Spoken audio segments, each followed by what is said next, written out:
এইটা তো হাতে থাকবে, উড়ে গেলে ওইটা চলে যাবে।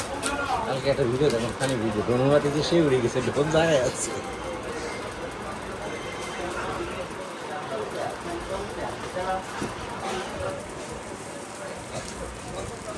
কত বড় ভাই? 128 এইচডি। ওই যে এইচডি নাকি মাইক্রো এইচডি? এইচডি। ওই যে ক্যামেরাটা 35 টাকা। 128 না? আর 64? 64 2500 টাকা।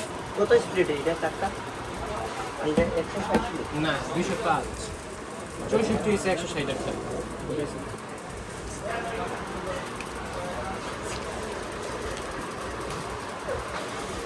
3500 টাকা না? আমি চলে আমার কার্ড দিয়ে দিন। আমি আছি। না দিলে।